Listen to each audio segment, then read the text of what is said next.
स्वागत है दोस्तों आप सबका। आज की इस वीडियो में हम चर्चा करने जा रहे हैं 1833 का चार्टर एक्ट।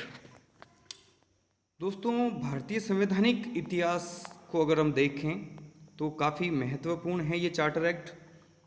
रेगुलेटिंग एक्ट से जो दौर शुरू हुआ, अब हम चर्चा करने जा रहे हैं 1833 में। हर 20 वर्ष बाद या कुछ समय के बाद ब्रिटिश सरकार द्वारा ये प्रयास किया गया कि ईस्ट इंडिया कंपनी पर लगाम कसी जाए और प्रशासन और राजनीतिक कार्यों को जितना ज़्यादा हो सके हम अपने नियंत्रण में लें। ये इनका मकसद था। तो उन्हीं उद्देश्यों को पूरा करते हुए देखते हैं दोस्तों कि क्या प्रावधान किए गए हैं इस अधिनियम में। तो ईस्ट इंडिया कंपनी को 20 वर्षों तक अधिकारों का जो है वो विस्तार दिया गया कि भारत में आप जो कार्य कर रहे हो, जो 20-20 साल का जो एक्सटेंशन मिल रहा था, इस अधिनियम के माध्यम से भी 20 वर्ष का जो है एक्सटेंशन दिया गया ईस्ट इंडिया कंपनी को ब्रिटिश सरकार के द्वारा। ईस्ट इंडिया कंपनी के समस्त व्यापारिक एकाधिकार समाप्त कर दिए गए। दोस्तों, 1813 के चार्टर एक्ट में व्यापारिक एकाधिकार समाप्त कर दिए गए, लेकिन दो चीज़ें वहाँ हमने देखी थी। एक तो चाय का व्यापार और एक चीन के साथ व्यापारिक एकाधिकार, ये ईस्ट इंडिया कंपनी के बने रहे थे। यानी चाय का व्यापार का अर्थ ये है कि भारत में जो है वो चाय का व्यापार केवल और केवल ईस्ट इंडिया कंपनी करेगी। यानी अगर इसको आसान तरीके से देखें दोस्तों, तो 1813 से पहले क्या था कि केवल ईस्ट इंडिया कंपनी ही यहाँ पे व्यापार कर सकती थी। तो 1813 में क्या क्या कि ईस्ट इंडिया कंपनी के अलावा जो दूसरी कंपनियां, दूसरे जो उद्योगपति थे, उनके लिए भी ये भारत का क्षेत्र खोल दिया कि आप वहाँ जाकर अपना व्यवसाय कर सकते हो, अपना बिजनेस कर सकते हो। लेकिन दो चीज़ें उन्होंने अफवाह छोड़ी कि ये दो चीज़ें केवल ईस्ट इंडिया कंपनी के पास में रहेगी। कौन सी? चाय का व्यापार केवल ईस्ट इंडिया कंपनी करेगी, उसके अलावा कोई नहीं करेगा, और चीन के साथ व्यापार भी केवल ईस्ट इंडिया कंपनी करेगी। लेकिन 1833 तक आते आते ये दोनों भी छीन लिए। यानी अब जो हैं ब्रिटेन की तरफ से आकर यहाँ पर कोई भी किसी भी वस्तु का व्यापार कर सकता है। ईस्ट इंडिया कंपनी के व्यापारिक एकाधिकार अब समाप्त कर दिए गए हैं। फिर देखिए दोस्तों, अगला बिंदु, अब कंपनी जो है, कंपनी मतलब ईस्ट इंडिया कंपनी, अब सिर्फ एक राजनीतिक संस्था बन गई, राजनीतिक कार्य करेगी अब ये, क्योंकि आई तो थी व्यापारिक उद्देश्यों से, व्यापारिक कार्य की। अब धीरे धीरे ये संस्था पूरी तरह केवल राजनीतिक कार्यों को करने वाली एक इकाई बन गई है। अगला बिंदु, भारतीय प्रशासन का केंद्रीकरण किया गया। यानी केंद्रीकरण का मतलब ये है कि समस्त शक्तियां जो हैं वो एक जगह केंद्रित की गई, तथा अब बंगाल के गवर्नर जनरल को भारत का गवर्नर जनरल बना दिया गया। पहले क्या किया गया था दोस्तों?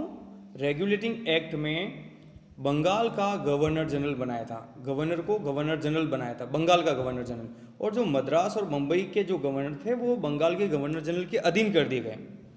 अब जो पद नया बनाया गया वो था भारत का गवर्नर जनरल। दोस्तों, ये बहुत सारे लोगों को कंफ्यूज करता है, कभी बंगाल का गवर्नर, कभी बंगाल का गवर्नर जनरल, कभी भारत का गवर्नर जनरल, ये क्या है?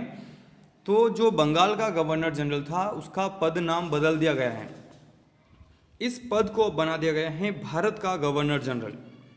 और भारत के जो प्रथम गवर्नर जनरल बने वो थे Lord William Bentinck. Lord William Bentinck बने हैं। इस अधिनियम के द्वारा दासता को विधि के विरुद्ध घोषित किया गया। इस अधिनियम के द्वारा जो है दासता का उन्मूलन करने का प्रयास किया गया और ये कहा कि ये विधि के विरुद्ध हैं। और लेकिन इसको समाप्त कब किया गया दोस्तों? 1843 ईस्वी में। भारत में दासता कब समाप्त हुई? 1843 ईस्वी में इसे पूरी तरह से गैर कानूनी करार दिया गया। अगला बिंदु दोस्तों, गवर्नर जनरल की परिषद में एक कानूनी सदस्य के रूप में चौथे सदस्य को शामिल किया गया। यानी गवर्नर जनरल को सहायता और परामर्श देने के लिए एक, जैसे आज जिस तरह मंत्रियों का समूह होता है, तो इसको आप समझ सकते हो कि उनको हेल्प करने के लिए एक टीम होती थी जिसे कहा जाता था परिषद। तो वो गवर्नर जनरल को सपोर्ट करने वाली परिषद थी, इसलिए गवर्नर जनरल की परिषद कहा जाता था। तो उसमें एक कानूनी सदस्य के रूप में चौथा सदस्य, इससे पहले 3 थे, तो चौथा सदस्य जोड़ा गया। और वो किस लिए जोड़ा गया?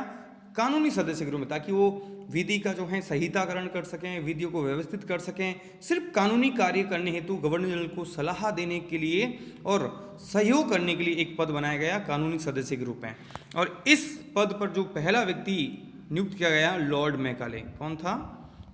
लॉर्ड मैकाले, भारत के लिए कानून बनाने का अधिकार सपरिषद गवर्नर जनरल को दिया गया। इससे पहले क्या था दोस्तों, गवर्नर लेवल पे कानून बनते थे। बम्बई का गवर्नर, मद्रास का गवर्नर, ये सारे अपने अपने क्षेत्र में कानून बनाते थे। बंगाल का गवर्नर जनरल, ये सारे जो क्षेत्र अपने अपने क्षेत्र के लिए कानून बनाते थे। लेकिन अब वो अधिकार उनसे छीन लिया गया। अगर आपको इसी प्रश्न को अलग तरीके से रखें तो मैं इस तरह समझाऊंगा कि इस तरह प्रश्न आ सकता है कि कौन से अधिनियम के द्वारा बम्बई और मद्रास के गवर्नरों से उनकी विधि निर्माण की क्षमता को छीन लिया गया या उनकी शक्ति को छीन लिया गया 1833। और वो अधिकार उनके छीन कर किसको दे दिए, जो भारत का गवर्नर जनरल, उसकी जो परिषद थी उसको ये अधिकार सौंप दिए।